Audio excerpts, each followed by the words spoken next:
കേരളത്തിൽ മികച്ച വ്യാവസായിക അന്തരീക്ഷമുണ്ട് എന്ന് പറഞ്ഞ് കോൺഗ്രസ് നേതാവും എംപിയുമായ ശശി തരൂരിന്റെ പ്രസ്താവനയെ തള്ളിയിരിക്കുകയാണ് പ്രതിപക്ഷ നേതാവ് V D Satheesan.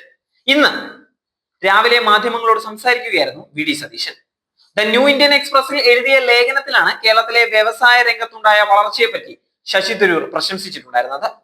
2024 global startup ecosystem report അനുസരിച്ച് കേരളത്തിന്റെ സ്റ്റാർട്ടപ്പ് മൂല്യം ആഗോള ശരാശരിയേക്കാൾ 5 ഇരട്ടി അധികമാണ് എന്നായിരുന്നു തരൂർ പറഞ്ഞിട്ടുണ്ടായിരുന്നത്. എന്നാൽ കേരളത്തിൽ ശശി തരൂർ പറഞ്ഞതുപോലെ ഒരു വ്യാവസായിക അന്തരീക്ഷം ഇല്ല എന്നാണ് വി ഡി സതീശൻ പറയുന്നത്. സ്വാഭാവികമായിട്ടും അത് മെച്ചപ്പെട്ട് വരേണ്ടതുണ്ട് എന്ന് അദ്ദേഹം പറയുന്നുണ്ട്. കേരളത്തിൽ മെച്ചപ്പെട്ട വ്യാവസായിക അന്തരീക്ഷം ഇല്ല, അത് മെച്ചപ്പെട്ട് വരണമെന്ന് ആഗ്രഹിക്കുന്ന വ്യക്തികളാണ് ഞങ്ങൾ.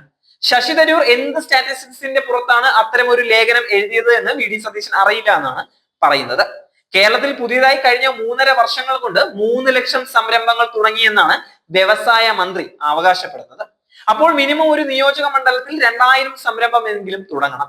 പെരിന്തൽമണ്ണയിൽ 2000 സംരംഭങ്ങൾ തുടങ്ങിയിട്ടുണ്ടോ എന്ന് വി ഡി സതീശൻ ചോദിക്കുന്നുണ്ട്. 500 എണ്ണമെങ്കിലും തുടങ്ങിയിട്ടുണ്ടോ? ഗൾഫിൽ നിന്നും മറ്റും വരുന്നവർ ബേക്കറിയോ പെട്ടിക്കടയോ തുടങ്ങുന്നത് വ്യവസായ സംരംഭമായി കണക്കാക്കാനാവില്ല എന്നാണ് വി ഡി സതീശൻ പറയുന്നത്. ഈസ് ഓഫ് ഡൂയിങ് ബിസിനസ്സിൽ 28ാം സ്ഥാനത്തുണ്ടായിരുന്ന കേരളം 1ാം സ്ഥാനത്ത് എത്തിയതിനെ കുറിച്ചും അദ്ദേഹം വിവരിക്കുന്നുണ്ട്. സംരംഭങ്ങൾ ഏകജാലകത്തിലൂടെ അനുമതികൾ ലഭിക്കുമെന്ന് മാത്രമല്ല, അത് കണ്ണടച്ചു തുറക്കുന്ന നേരം കൊണ്ടാണ് സംഭവിക്കുന്നത് എന്നും ശശി തരൂർ പറഞ്ഞിരുന്നു. രാജീവ് ചൂണ്ടിക്കാണിച്ചതുപോലെ ഈസ് ഓഫ് ഡൂയിങ് ബിസിനസ്സിൽ കേരളം 28ാം സ്ഥാനത്ത് നിന്ന് 1ാമത് എത്തിയിട്ടുണ്ട്. AI, ബ്ലോക്ക് ചെയിൻ സാങ്കേതികവിദ്യ, മെഷീൻ ലേണിംഗ് എന്നിവ ഉൾപ്പെടെ വിജ്ഞാന അധിഷ്ഠിത വ്യവസായങ്ങളിൽ ശ്രദ്ധ കേന്ദ്രീകരിച്ച് സംസ്ഥാനം ഒരു പുതിയ വ്യവസായ നടപ്പാക്കിയിട്ടുണ്ട്.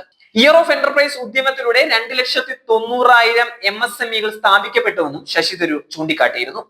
അതോടൊപ്പം മുണ്ടക്കൈ ചൂരൽമല വിഷയത്തിൽ കേന്ദ്രം കേരളത്തോട് വലിയ വിവേചനം കാണിച്ചെന്നും അത് അനീതിയാണ് എന്നും അദ്ദേഹം കൂട്ടിച്ചേർത്തിരുന്നു. ഈ പാവപ്പെട്ട മനുഷ്യർ നിൽക്കുന്ന മണ്ണ് ഒലിച്ചു പോയതാണ്. ആ പാവപ്പെട്ടവർക്ക് കൊടുക്കുന്ന പണം 50 കൊല്ലത്തിനകം തിരിച്ചടയ്ക്കണമെന്ന് പറയുന്നത് അനീതിയാണ്. പ്രധാനമന്ത്രി ഇവിടെ വന്ന് പോയിട്ട് ഇപ്പോഴാണ് പണം നൽകുന്നത് തന്നെ. അത് പേപ്പർ വർക്കുകൾ എല്ലാം കഴിഞ്ഞ് ഇപ്പോഴാണ് ഈ ജനങ്ങൾക്ക് ലഭിക്കുക. ഒരു കേന്ദ്രം സംസ്ഥാനത്തോട് പുലർത്തേണ്ട യാതൊരുവിധ മാന്യതയും പാലിക്കപ്പെട്ടിട്ടില്ല. പൂർണ്ണമായ അവഗണനയാണ്. അവഗണന മാത്രമല്ല, ഇതിലൊരു പരിഹാസം കൂടിയുണ്ട്. നിങ്ങൾക്കിത് മതി എന്നുള്ള ഒരു പരിഹാസം. അത് ശരിയല്ല, ഞങ്ങൾ അതിനെതിരെ ശക്തമായി പ്രതികരിക്കുമെന്നും അദ്ദേഹം പറഞ്ഞിട്ടുണ്ട്. പ്രധാനമന്ത്രി നരേന്ദ്രമോദിയുടെ അമേരിക്കൻ പര്യടനം പരാജയമായിരുന്നു എന്നും വി ഡി സതീശൻ പറയുകയാണ്. ഇന്ത്യയുടെ ഒരു ആവശ്യങ്ങളും അവിടെ പരിഗണിക്കപ്പെട്ടിട്ടില്ല എന്നും അദ്ദേഹം പറയുന്നുണ്ട്.